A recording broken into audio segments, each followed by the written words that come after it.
Hi, greetings, fellow tributes. Well, our look at the Hunger Games film series now continues on with The Hunger Games: Catching Fire. Sometime after Katniss Everdeen and Peeta Mellark returned to District 12 following their victory in the 74th Hunger Games, President Snow visits Katniss and explains that her actions in the games have inspired uprisings. He orders her to use the upcoming victory tour to convince him that her actions are out of love and not defiance against the Capitol, warning her that her friends, family, and everyone else in District 12 will otherwise face execution. While visiting the various districts in the tour, riots and revolutionary sentiment was often shown by the local populaces, which would usually lead to the perpetrators being executed or taken away. The final occasion of the tour was at an upper-class party where Katniss and Peeta met Plutarch Heavensbee, who explained to be the new game maker due to the last one's death. During the tour, Katniss's mentor Haymitch also warns her that victors of the games must serve as mentors to future tributes, and that their show of love will be forced to continue for the rest of their lives. Peacekeepers under Commander Romulus Thread begin to mercilessly raid homes and other places throughout District 12, and Katniss's friend Gale is publicly whipped after tackling Thread to stop him from killing civilians. Haymitch, Peeta, and Katniss use their influence as Hunger Games victors to save Gale from further torture and death. Thread calmly gives in, but then declares curfew on District 12's residents under threat of death on sight. The upcoming Hunger Games, the 75th overall and 3rd Quarter Quell, is announced, and will vote tributes selected from previous victors. Katniss devotes herself to ensuring Peeta survives. On Reaping Day, Haymitch's name is drawn, but Peeta immediately volunteers to take his place. Haymitch reveals that the tributes are angry about being forced to return to the games and will most likely attempt to stop it. For her pre-games interview, Katniss wears a wedding dress, as ordered by Snow, but her stylist Sinis says it should transform into a symbol of a mockingjay. Peeta announces that he and Katniss, who had previously announced their engagement during their victory tour and an unsuccessful attempt to quell the districts, are expecting a child. The citizens then protest for the games to be stopped, to no avail. Just before Katniss enters the arena, Cinna is severely beaten by peacekeepers in front of her as punishment for his tampering with her dress and then dragged away. In the games, Katniss and Peeta ally themselves with District 4 tributes Finnick Odair and the elderly Mags, his mentor. When the arena's force field shocks Peeta, stopping his heart, Finnick resuscitates him. The group is later forced to flee from poisonous fog, which when Peeta cannot go on, Mag sacrifices herself so that Finnick can help him. The group discovers that water removes the gas-induced blisters. When Mandrills attack, Peeta is saved by the unexpected sacrifice of a tribute from District 6. The group escapes to the beach, where Finnick greets District 3's Wirus and Beatty and District 7's Johanna Mason. Wirus repeats the phrase tick-tock, leading Katniss to realize that the arena is designed like a clock, with regular hazards each hour contained within their respective zones. Wirus' throat is slit by Gloss, one of the careers. Gloss is severely shot by Katniss while Johanna kills his sister, Kashmir. Finnick is injured by another career, and the game makers spin the clock to disorient the tributes.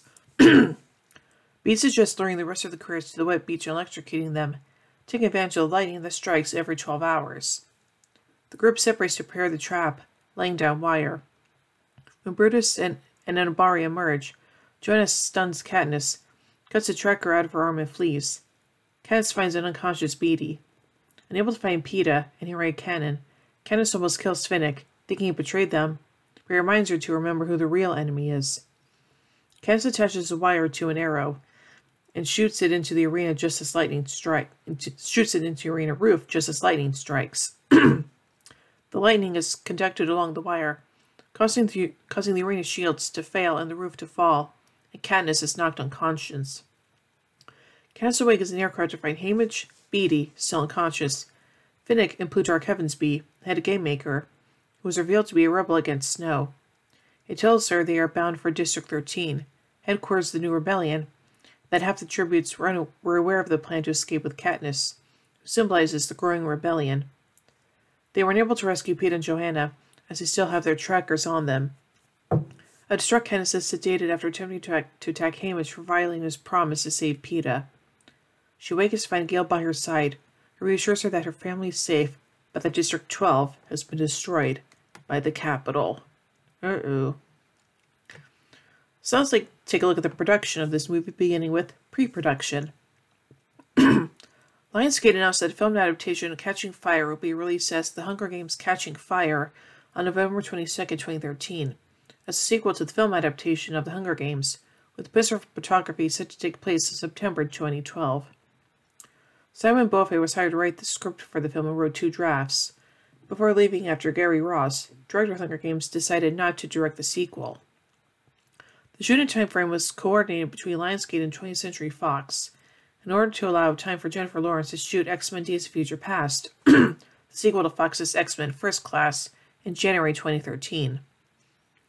On April 12, 2012, it was announced that Gary Ross, director of Hunger Games, would not return due to a tight and fitted schedule. Ross cited lack of time he had for directing and writing the film in the 3.5 months after the release of the first film as the reason for leaving the franchise, hence his decision to move on to direct Free State of Jones. Bennett Miller, Joe Cornish, Francis Lawrence, and Juan Antonio Bayona were all considered to direct the new film. On April 9, 2012, it was announced that Francis Lawrence was offered the director position for the film. Lionsgate officially announced Francis Lawrence as the director for Catching Fire on May 13, 2012. 2 days later, it was reported that Michael Arndt, from Toy Story 3 and Little Miss Sunshine, was in talks to rewrite the script for Catching Fire. On May 24, 2012, the film was renamed The Hunger Games: Catching Fire, and Arndt was confirmed as the new writer of the script. Arndt was paid $400,000 a week for rewriting the script. According to sources, the adaptation needed to be done filming by December 2012 to fit Jennifer Lawrence's schedule. When X-Men Days of Future Past lost its original director and shooting for the film was delayed till April 2013, Jennifer Lawrence is no longer needed to be filming in January 2013, and the shooting timeframe for The Hunger Games: Catching Fire was extended to March, including several breaks due to holidays and awards season. The film features sequences filmed in the IMAX format. And now on to casting. In July 2012, it was announced that Jenna Malone would portray Johanna Mason, that Amanda Plummer would portray Ryrus, and that Philip Seymour Hoffman would play Plutarch Heavensbee. Following this, in August 2012, it was announced that Lynn Cohen had been cast as Mags. Alan Richardson was cast as Gloss on August 9th, Sam Claflin as Finnick Odair on August 22nd, and Jeffrey Wright as Beatty on September 7th. And now on to the filming. Lawrence, Hutcherson, and Hemsworth all dyed their hair for the movie once again.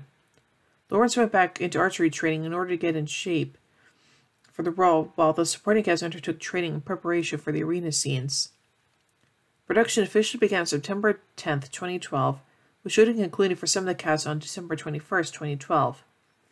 After the Christmas break, filming resumed for 2 weeks mid-January for some of the main cast and was placed on hold for awards season. Principal photography resumed and concluded in March 2013. Shooting first took place in and around metropolitan Atlanta, Georgia, and then moved to Hawaii to shoot the arena scenes. The cast and crew were on a busy schedule, working 14-hour days and 6 days a week. In an interview with MTV, Josh Hutcherson confirmed scenes in the film would use IMAX cameras by stating, quote, "They're shooting, I think. All the stuff in the arena is going to be IMAX." Jennifer Lawrence and Liam Hemsworth were in Ringwood, New Jersey, shooting District 12 scenes involving snow for the beginning of the film on January 31st and February 1st. Jennifer Lawrence confirmed that she would fly out to Hawaii on February 25th, the day after she won the Academy Award for Best Actress at the 85th Academy Awards, to shoot for the final 9 days along with Claflin and Hutcherson. In late March, filming occurred in the Universal Studios backlot and was kept extremely secretive. Witnesses reported towers and fences on set. None of the main cast were believed to have been on set. Reshoots were scheduled for April 13th in Atlanta, with the base camp set up at Executive Park on North Druids Hill Road. Filming also occurred at the Go Farm Arts Center. Francis Lawrence had estimated an hour of the film would be devoted to arena scenes, and said the cameras would be mounted to avoid the shaky cam look of the first film. In an IMAX featurette, Francis Lawrence also confirmed that scenes taking place in the arena were shot on IMAX cameras to distinguish them from scenes external to the arena. Approximately 15 minutes of the film's footage was shot in the IMAX format through the use of 3 IMAX Perf/65mm film cameras. And now on to the costumes. Sarah Burton, creative director at Alexander McQueen, gave pieces of McQueen's collection to costume designer Trish Somerville. Sorova collaborated with Indonesian designer Texavero when designing Candace's wedding dress for the quarter quill interviews. And now finally on to the music. British singer Ed Sheeran recorded 3 songs for the soundtrack, but Lionsgate declined the offer. On May 14th, 2013, Alexandra Bastavas was listed in the credits as music supervisor, replacing T-Bone Burnett from the first film. Coldplay were announced as the first official artist to be featured on the Catching Fire soundtrack album with the song Atlas, released worldwide on September 6, 2013. Christina Aguilera announced that her song "We Remain" will be part of the official soundtrack of the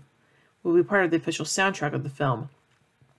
Other artists on the soundtrack include A Monsters Men with Silhouettes, Sia featuring The Weeknd and Diplo with Elastic Heart, The National with Lean, The Weeknd with Devil May Cry, Imagine Dragons with Who We Are, Lorde with Everybody Wants to Rule the World, The Lumineers with Gale Song, Ellie Goulding with Mirror, Patti Smith with Capital Letter, Tentacle with Shooting Arrows at the Sky, Mickey Echo with Plays for Us, Phantogram with Lights, and Anthony and the Johnsons with Angel on Fire. And now finally, let's take a look at the score. In October 2012, James Newton Howard confirmed that he would return to score the film. The score album was released on November 25th, 2013. All songs were written and composed by James Newton Howard, except We Are a Team, co-written by Coldplay band members Sky Berryman, Johnny Buckland, Will Champion, and Chris Martin. So, yeah. So, overall, I think that this sequel is actually a little bit better than the original, but that's just my opinion, and it's just a pretty darn good movie overall, so, yeah. So, overall, I give The Hunger Games Catching Fire 5 Mockingjays out of 5. Why don't we tune in next time as we take a look at the next film in the series, The Hunger Games Mockingjay Part 1. So, until then, remember everyone, may the odds be ever in your favor.